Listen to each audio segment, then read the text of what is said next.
I'll pause and breathe. And now, choked up moment gone. Let's bring in on the left from Newsmax, New York, TV and radio commentator Ellis Henican, and on the right from Washington D.C., the Deputy Communications Director and National Press Secretary for the Republican National Committee, Kirsten Kukowski. So there you guys are.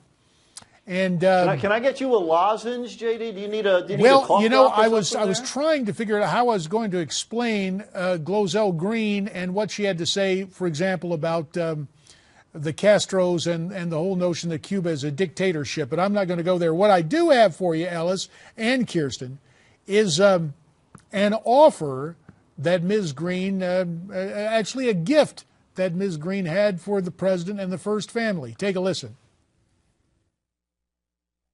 Oh, we don't have it. Gee. Oh, it's too bad. Anyway, here's the broader question. We often see different forms of media utilized. The Obama campaign utilized social media to a great extent. This thing with 3 different YouTubers doing the interview, was that to dodge serious questions, Kirsten? Well, I mean, it certainly looked like it, and I think that what you saw coming out of yesterday was, you know, a lot of reporters, a lot of White House correspondent reporters who haven't been able to ask those questions that they want to ask of the president, kind of sitting on the sidelines, and I think you do have to wonder, you know, just what the White House's tactics are right now. Now, we've got this for you, Ellis, especially for you. We've got the second little installment, another exchange between Ms. Green and the president, then we'll get your comment.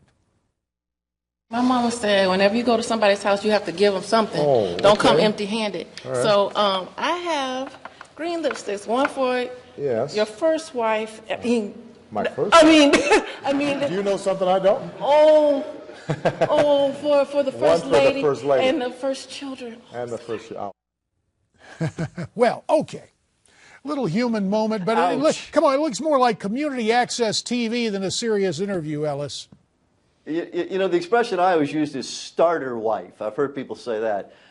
Listen, Kirsten is a very talented communications professional, and I know, Kirsten, you understand that you got to communicate differently today. People are not only watching 3 big broadcasting networks and not only reading 4 major daily newspapers. They're everywhere. They're on their phones. They're on the internet. They're looking at their texts. If you want to communicate as president, you've got to be where the people are. And one of the places the people are is looking at YouTube. So if you want to get your message out, if you want to explain what it is you're trying to do, you've got to be everywhere. I think it's just the reality. I mean, I used to be a newspaper columnist. That was my only job, right? Now, JD, I'm even talking to you. And for the record, we should point out that you're one of my favorite animated characters, C-Lab 2021 on Adult Swim. But aside from that, Ellis, a.k.a. Stormy, Kirsten, the notion is not so much using different media, but going to great lengths to avoid the tough questions.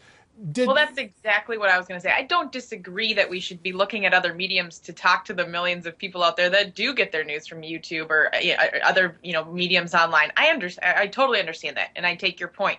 I think what the larger issue here is that a lot of these correspondents have had a hard time with access. The transparency from this White House with reporters has been a problem, and so when you see him kind of go out of his way to not take questions from them, but to take not as serious questions from other people, that's where you start having some questions about what they're trying to accomplish. I do wonder, Ellis, and we got about 30 seconds left, they go through presidential trivia. For example, Franklin Roosevelt, the first president to appear on television, 1939 World's Fair.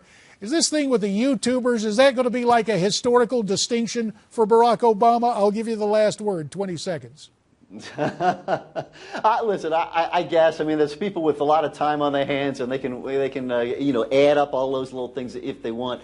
The truth is, you got to communicate. You've got to talk to people where they are. That's where people are. And as a guy who's covered politicians, they never give you enough access. That's always true. I always complain about that. And the other thing that happens, the element of time, we'll bring them back for round 2 after this.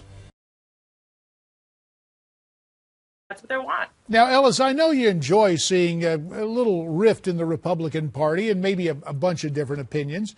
But the fact is, we have those those different fights and we get them out in the open. In stark contrast, Harry Reid didn't let any Republican amendments through when he was running the Senate. And I remember back to the 1992 convention when the pro-life governor of Pennsylvania was not allowed to speak at the Democrat convention. I mean, if you guys are so enlightened on the left, why do you suppress different opinions?